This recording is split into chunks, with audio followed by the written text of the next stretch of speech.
So I'm Justin Evans, and I'm a writer, director, and cinematographer, and I've spent the last 6 years inventing the system that you're about to see. So this is Anthemone.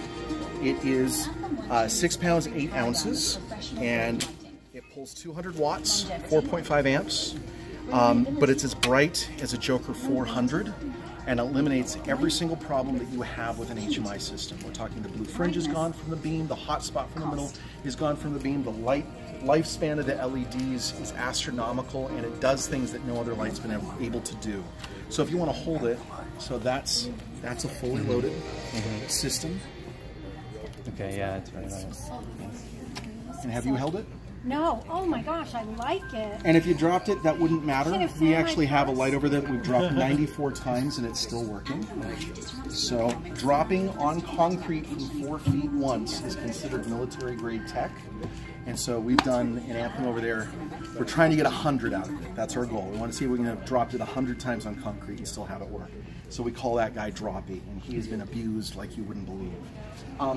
Anthemone uses these things that we call light cards. So they're as thin as a credit card, and they fit in your wallet. You can drop them, you can step on them, you can run them over with your car, and these will last about 50,000 hours. They will even work after they've been broken. So they're incredibly have an incredible lifespan. And one of the key things that we changed or managed to innovate is that the light cards are removable. Now there's other LEDs on the market, but every other LED system, the LEDs are hard soldered permanently into the system. And so because of that, you're trusting that, one, they know how to do LEDs right. You're trusting they know how to control heat. You're trusting it's going to last you decades.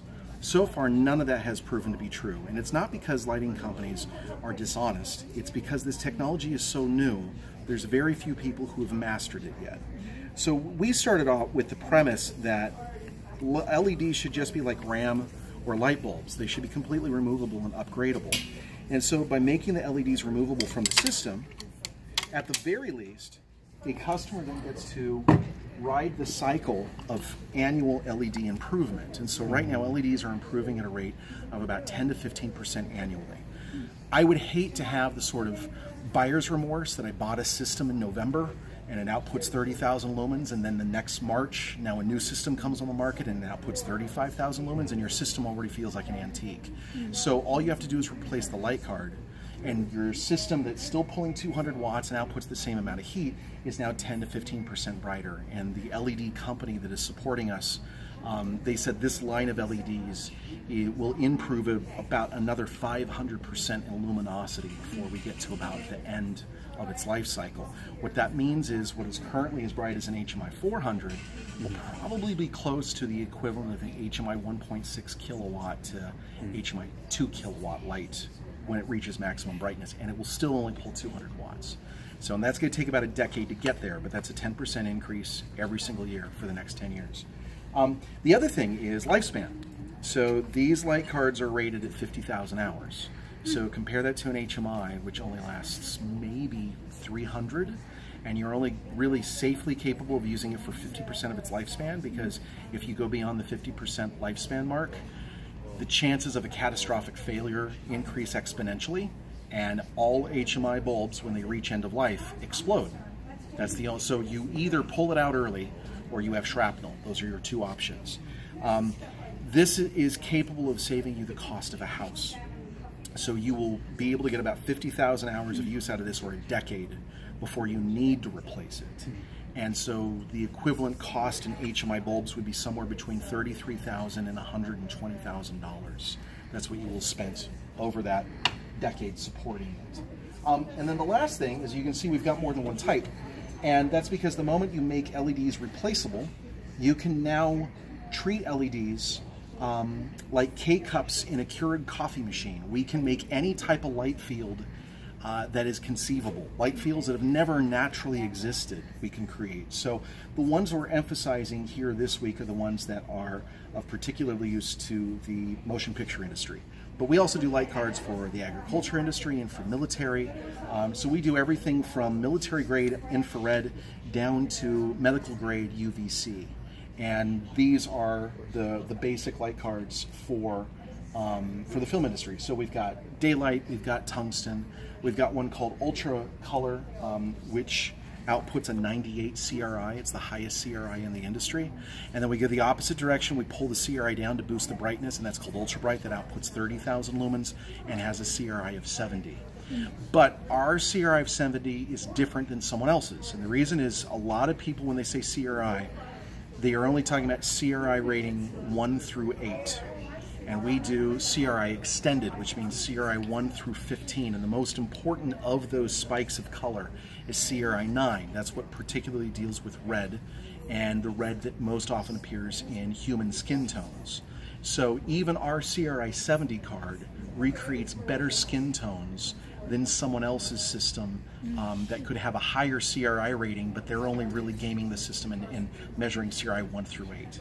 So that's some of the basics. And I got a little techie there, and I apologize.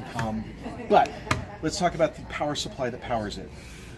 This is a high voltage, high output system. And so sometimes someone will look at our power supply and go, man, that looks huge. It looks huge compared to a 30-watt LED.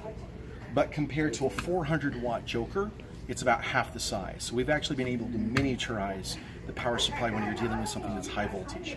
And because my first job in the industry was as a PA, one of the things that's really important to me is the ability, the back corner got binged. Hold on. Let me switch to a different unit. I can't demo that. I'm really sorry. The system got dropped and the back corner got nicked just a little, so it doesn't fit. But the system actually mounts onto itself magnetically. And when it mounts on magnetically, you can just pick the whole thing up, put it in your truck like that. So we'll come back to some of the cool things about Anthem Power in a second. So next up is Anthem Backpack. So Anthem Backpack is designed to, no, it's the power supply is okay, it's the Anthem 1 that's the problem. I'm going to just do a test. Oh, okay.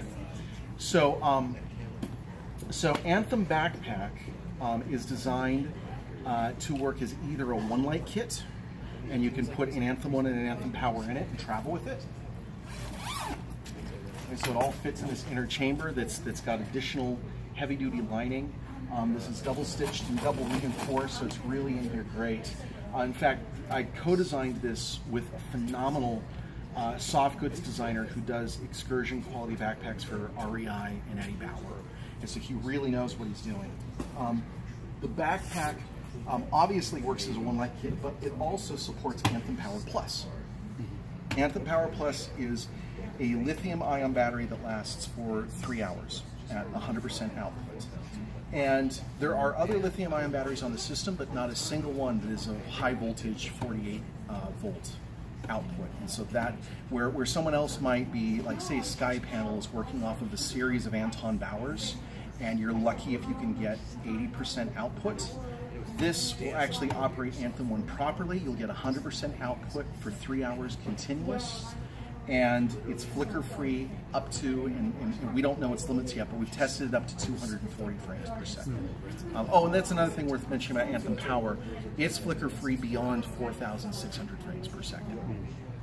So as far as we know, it is the only power supply that can do that. We tested it with a Phantom camera, and we actually don't know its limits. That Phantom camera stopped at 4,600 frames per second. So we're like, that well, was its limitations. That was its limitations. Yeah. So, so there's some cool things about our battery. And one of the things that makes this radically different than any other battery on the market, and I don't just mean for the film industry, but I mean for the whole world, is we've got a patent that's pending that allows us to have individual cellular control in a battery. And that's not how batteries work. Even if you were to crack open the Tesla right now, Tesla batteries work the way everybody else's batteries have worked for 40 years. And that is, you've got a series of cells in a row, and that becomes a series circuit. And then you replicate that, which is called parallel circuits. And so you've got a 7 series, 10 parallel battery.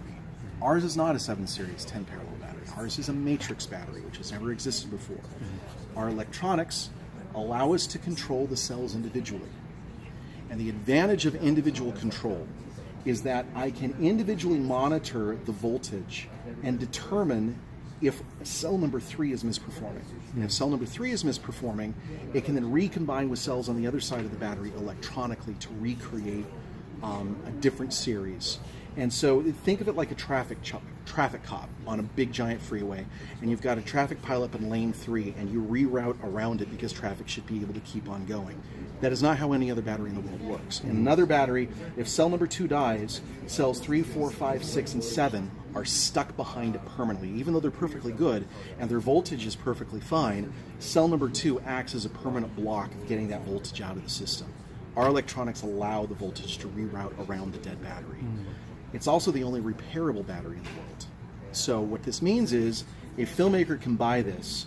2 or 3 years from now, 3 or 4 cells randomly through the system might be dead. They can send it back to us, and for a very small fee, we will service it, take out the dead cells, put new ones in. They're back up to 100% capacity. And so for $999, they get themselves a beautiful, extremely safe 48-volt power system. But on top of that, they have a system that they can then repair for years and years and years. And so that's why for all the systems we're selling this year, we're offering a 10-year warranty on our batteries. That's how much we believe in them. The battery is also upgradable. If you can go in and replace cells, that means that if today the cells in the system, hold on, I gotta line this up just right. Here we go. The cells in the system, if I can replace one cell, I can replace all the cells. And so we are not focused on improving cellular technology. There are too many other companies doing that. They're doing a great job. We are focused on how you build packs. So, and really, when people call a single cell a battery, that's a mistake. That's a cell. We focus on batteries, we'll let other people focus on cells. And we know that there are 3 or 4 companies right now very close to some major breakthroughs that will allow cells to have 40 or 50 or 100% more capacity. That's great, because we can then take their cells, put them in the existing battery, and you would have double the capacity. As is, though, this is a 3-hour battery, and it charges in 2 hours. And so you'd only need 2 of these to get through an entire shoot day, no matter how long your day is. You got an 18-hour day, and you'll still be able to get through with just 2 batteries. Whole thing slides into the pack here.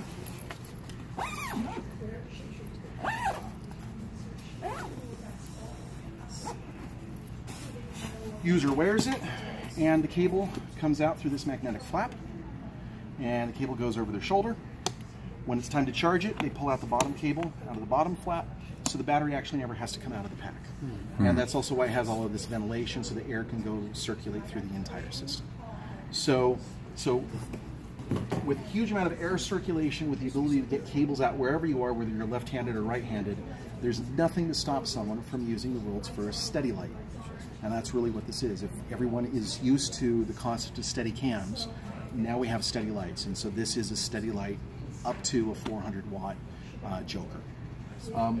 So that's the basics. Let's actually look at how the light looks. So this is Anthemone.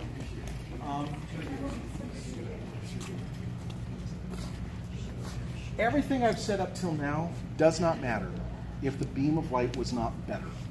And so that was one of the key things that I focused on. My background is a cinematographer, and there's a lot of things, having used HMIs over the years, that drove me nuts. The first was the pronounced blue fringe that you normally have along the corona of the beam. We completely eliminated that. You'll notice that the color temperature is exactly the same from edge to edge through the entire beam structure. The second thing that we focused on was eliminating the hot spot. So right where my fist is, in an HMI, you would see a pronounced hot spot in the beam of light. Even on other LEDs, you would see a hot spot. And the reason for that is, on an LED, you may have 200, 300 little miniature LEDs in this area. And all of the individual LEDs have a beam spread of roughly 120 degrees. So that means the LEDs on this edge are throwing light this way, and the LEDs on this edge are throwing light this way. And it gets over-pronounced in the middle. Even if the middle is not creating a hot spot, you get more photonic energy in the middle of the beam. We figured out a very simple way to fix that. We underdrive the LEDs in the center by 5%. By underdriving those center LEDs, the center of the beam can exploit the waste light that's coming in from the edges, and you get a beam of light this smooth and consistent from edge to edge. The third thing that we've focused on is LED selection. And this is an area that filmmakers, particularly cinematographers, have got to understand. Not all LEDs are made the same. In fact, not even from the same manufacturer and not even from the same batch. So the best way to understand this is metaphorically. When you're making an LED, it is as if someone asked you, while you're standing on the surface of the moon, to take the world's longest spoon and scoop a specific number of sand grains on Miami Beach and put it into a tiny cup. And do that exactly the same way every single time. That's what we're doing when we actually make individual LEDs. And so that's impossible. We don't have what I guess you would call atomic fidelity. And so when you're saying I got to put a certain number of atoms into this LED in order for it to have 5,600 degrees Kelvin, 30,000 lumens coming out of it, I want it to operate at 3.2 volts, I want it to have a CRI of 96, those four very specific metrics, you can't make an LED do that the same way every single time. So the industry cheats, and they've got something called binning, which literally means these go in the good bin and these go in the throwaway bin. And the throwaway bin might end up in lower end products, cheap, flashlights, other lower end lights. The industry standard is to bin for plus or minus 5% of any specific metric. So when you're saying to a company, I want 5,600 degrees Kelvin, what you're actually saying is, I'll take that from anywhere from 5,100 to 6,100. And what they hope is, as they put all the little LEDs across the surface, is that it sort of normalizes out. And they're like, okay, well, we'll put all of these LEDs that are within 5% plus or minus of the spec. And when we put them all together, you'll get a beam of light that's kind of sort of what you were hoping for. There's a problem with this. Most people don't realize photons don't mix. They bounce off of each other like billiard balls. And so if I have 3 or 4 LEDs in a row that are 5,600 degrees Kelvin, and 4 or 5 in a row that are 4,100 degrees Kelvin, and 7 or 8 in a row that are 6,100 degrees Kelvin, to my eye, when it white balances, it might kind of sort of look good, but if I were to meter it, I would actually see that the CRI varies across the beam, that the color temperature varies across the beam. Voltage, which is dramatically underappreciated, the voltage would be different, and that means that the LEDs that are not rated at a high enough voltage burn out first, and the LEDs that are at a higher voltage never reach maximum brightness. And so yet again, their color temperature may be shifting. And so you end up with a light field coming out of the LED that we call leopardy. It's spotty. Certain parts will have a lower CRI and other parts will have a higher CRI. And if you were to color meter someone's face, you would actually be able to see that the forehead might be 92, but the chin could be 88. We bin our LEDs within 0.5% of any particular metric. And so that actually drives up the cost. That's one of the reasons we'll never be as inexpensive as a Chinese light. But the result is a significantly better beam of light, and the proof is exactly what you see here. The beam is absolutely consistent in CRI, brightness, color temperature, and voltage consumption from edge to edge. And so because of that, you get the best beam out of any light that's on the market. We didn't stop there because I wanted to control dimming. So let me show you how it dims. So here we go. Most LEDs can only dim to 10%. And so that's about here. This is where most LEDs do a hard cutoff. Ours doesn't. Ours dims all the way to 0. And the reason for that is we invented a secondary LED driver. So let me explain a little bit how LEDs work. It might have taken someone from the Midwest to figure this out, because where I live we need a water tower to get water pressure. And water is a really good metaphor for how electricity works. So LEDs need a certain amount of forward voltage in order to stabilize their color temperature. As you dim the light, you're not just dimming the amperage, you're also reducing the amount of voltage that's getting to the LED. And so when you get down to about a ½ amp, there is not enough voltage to actually turn the LED on correctly anymore. and the color temperature shifts dramatically on the LED. It warms up to about the color of a pumpkin. The way most lighting companies, and this includes many of our Hollywood competitors, solve the problem, is they just have a hard shut off. They're like at 10% brightness, the lighting system shuts off, and you'll see on their website, this light is good for dimming from 10 to 100%. We figured out a way around that. We've got a secondary driver in our system, and because there's a camera on, I'm not going to explain how it works, but the way our secondary system works is it stabilizes the LEDs and gives it the atomic push or forward voltage. Well, atomic push doesn't make sense. I meant electron push. It gives it enough forward voltage that the LEDs are stabilized even when they're working at extremely low amperages. And because of that, you get this kind of feather dimming that has just never been possible before. And the best way to really look at it is on the video on our monitor. You'll actually see a shot of the actor Jason Moore where we dim from 0 to 100. And we've had many a person think that it was a post-production trick, and it's not. We did it totally, you know, just dimming the light. There's another advantage over this, and that has to do with color grading. So my background's as an independent filmmaker, and I've never had the kind of budget where I can spend, you know, 6 weeks in a color grading suite. One of the things that frustrates me, particularly about LEDs, is that as you're writing the brightness on a set, and your cinematographer and your gaffer are trying to do the best job they can, you know, they want the wide shot to match the medium shot to match the close-up, and you know, color temperatures are shifting, light coming through a window is shifting, so they're writing the brightness up and down of the light, and everybody thinks that that's acceptable.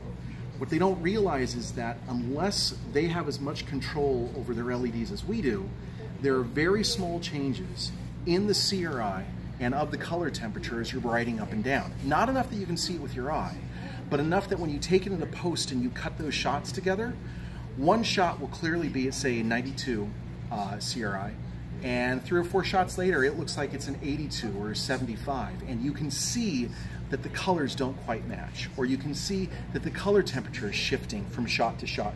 And you spend the first week in post-production just trying to color match all of your shots across your entire film. That's a lot of wasted time that has nothing to do with artistry. Because our color temperature is so consistent, and our CRI is so consistent, that entire part of post-production is gone. You can go into post, all your shots match, assuming your cinematographer knows what they're doing, and as long as your cinematographer has the skill, now everything matches and you can go straight to doing color grading for what it should be used for, which is improving the overall artistry of the film. You know, punching up your keys, using power windows to make certain things pop in the frame, changing the overall color palette of the frame. That's what you get to focus on. So that's a huge, you know, that's a week that could be cut out of post because you've switched to this system. The other thing, because of how we control the LEDs, that's actually why it's flicker-free beyond 4,600 frames per second. And so when you put all this together, what this means is it's the smallest light in the world that can compete directly with a Joker 400, but its beam structure is better than a Joker 400. It's got the same punch as a Joker 400 with a wide lens, but it has no hot spot, even without it being silked.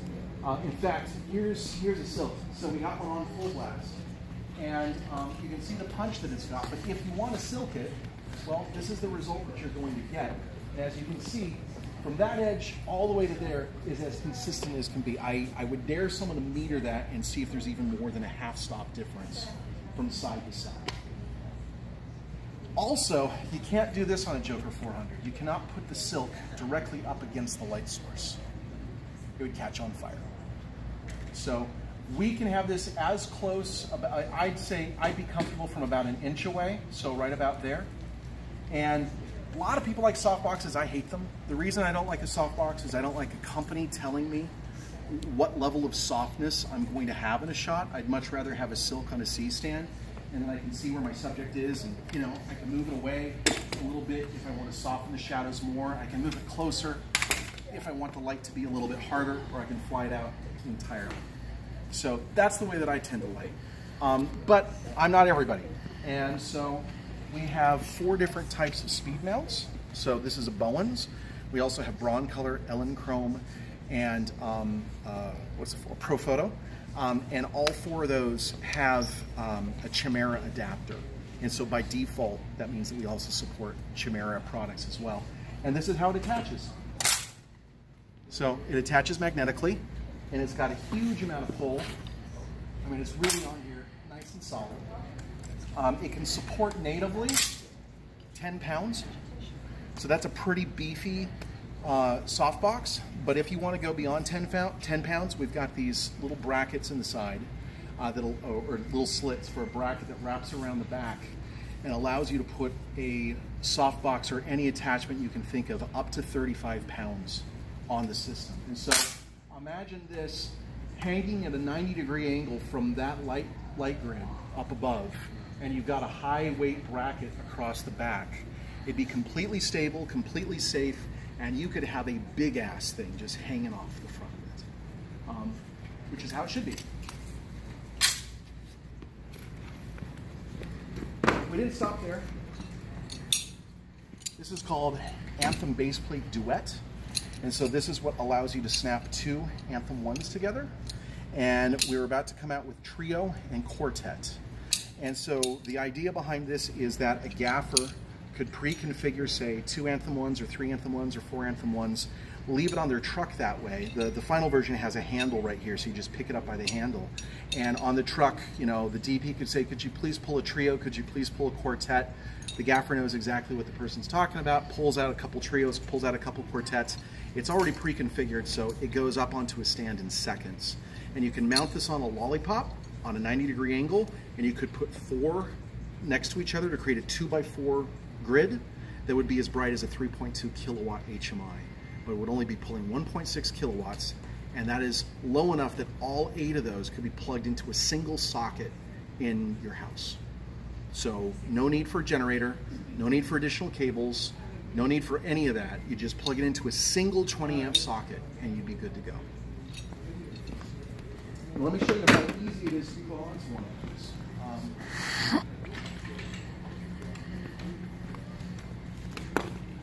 So this is called Anthem Mini Mount. This comes with the system. And so I really hate companies that I call that sell what I call half a toaster. You know, they say, oh, the system's $1,500, but you don't really have everything that you need to operate. And we don't have a yoke, and there's a very specific reason we don't have a yoke. I'll get into that in a second. But you got to have some way to be able to instantly put it onto a combo stand or a C stand. And so Anthem Mini Mount is your immediate solution. But we got a whole table of additional accessories. But for baseplate, a lot of people make the mistake and think these are feet. These are not feet. These are alignment brackets. Think of it as like the top of a Lego. And so that's the bottom of a Lego.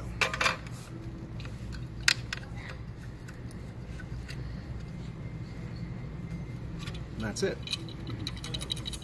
And so you can put 2 of these together. You want to hold that? So you can see how solid it is. Try to rotate it. Oh, because of the brackets, it's staying put, right? What's that? The brackets are helping it stay put? Or yeah, well, it's both. The feet are locked into these little slots. Gotcha. And so that's enough to prevent this from ever rotating. Right. And the quarter 20 is what just locks it into the bottom.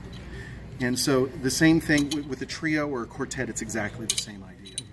And with each of them, they've got a handle that comes right across here in the final version. This is the prototype. And then taking it apart, well, I'll let you take it apart. Hold on. I'll hold it for you. Gotcha. Thank you. So this is going to be embarrassing because I don't have enough strength. You're already done. Nice. That's it. That's all it takes to take the entire system apart. So, what else is worth demoing? Well, I guess here's the last thing worth demoing. There's 2 things. 2 things worth demoing. Just barely have this on so it's not blinding. In the bottom you'll see that it has a quarter 20 socket. I was stunned that this was the most controversial feature of the entire system. I had more gaffers email me saying, you guys don't know what you're doing, you're a bunch of amateurs, they should have a 3/8/16 adapter. There's a very specific reason we put the quarter 20 in, and it's so that it could support all of the gear that you're about to see over there. But more importantly, it's that we looked at the quarter 20s and 3/16 of the past, and almost every single one of them used brass. And brass is an extremely soft metal that tears easily. So we understand where there became this industry bias against the quarter 20. But it wasn't the quarter 20 that was the problem, it was the material that it was made from. The quarter 20 made out of the right material can support a tremendous amount of shear force. So we actually use milled steel. And I want to specify the difference between die-cast steel and milled steel. Steel, or any metal, is just like a tree in the sense it has a grain structure. And if the grain structure is left intact, it is extremely strong. When you melt it down to push it through a die, like a die casting process, you destroy most of its strength. It's still steel, and it's still pretty strong. It's certainly stronger than brass, but it's not impressive anymore. We deliberately mill ours, and so that means the grain structure is intact, so we can actually make it really tiny. And so to the common observer, they may go, there's no way that's going to support lights over an extended period of time. We've tested this, and the shear force on this little tiny button of steel can support 600 pounds of shear force, which means that you would have to strap a steel cable around this to an F-150 and try to yank it off of its quarter 20 stud in order to get it to fatigue. So it's more than capable of handling anything that you're going to throw at it. In terms of pull force, it's over 1,200 pounds of pull force that it can support. And the light only weighs 600 pounds. So none of us have the strength to put 600 pounds of torque on this sucker. It's not possible. So that's one of the reasons we went with the quarter 20. We knew that we could make it tiny, and we knew that we could make it extremely strong, and by doing that, we could do this. We can make it support all of this gear. And so what most people think of as exclusively camera equipment is now lighting equipment. And there's an advantage to thinking of all of this as lighting equipment, because particularly as an independent filmmaker, you may be saying to yourself, God, I would really like to do a 3-page scene in a car, but I can't afford to do a car scene the way Hollywood does. I can't rent a big giant trailer and roll the car up on top of it and have scaffolding around the edges. All I got is this. This is a little $70 suction cup device that I got on Amazon that is meant to support DSLRs up to a weight of 12 pounds, which is enough for an Anthem 1 on a duet. I would feel more comfortable just putting a single Anthem 1 on it. On top of that, that's already a tremendous amount of light to be blasting at an actor who's only 2 feet away. So you could put this on the hood of your car and soften the light that's coming through it and completely illuminate the inside of the car. Or even better, use this as a backlight. Put this on the back of the trunk of the car and have light blasting through the back and do a side shot of an actor and have this beautiful backlight that's just cascading around them and be driving down the road at 30 miles an hour, and it would be completely safe, and you can be operating Anthem power off of an inverter that's attached to the battery of the car, and you don't need anything else. The sound recorders can be in the car, the lights, the power supply is inside the car, the cable's just sneaking out through the window, and this is just mounted onto this little tiny thing that's mounted on the back of your car. So when someone says to me,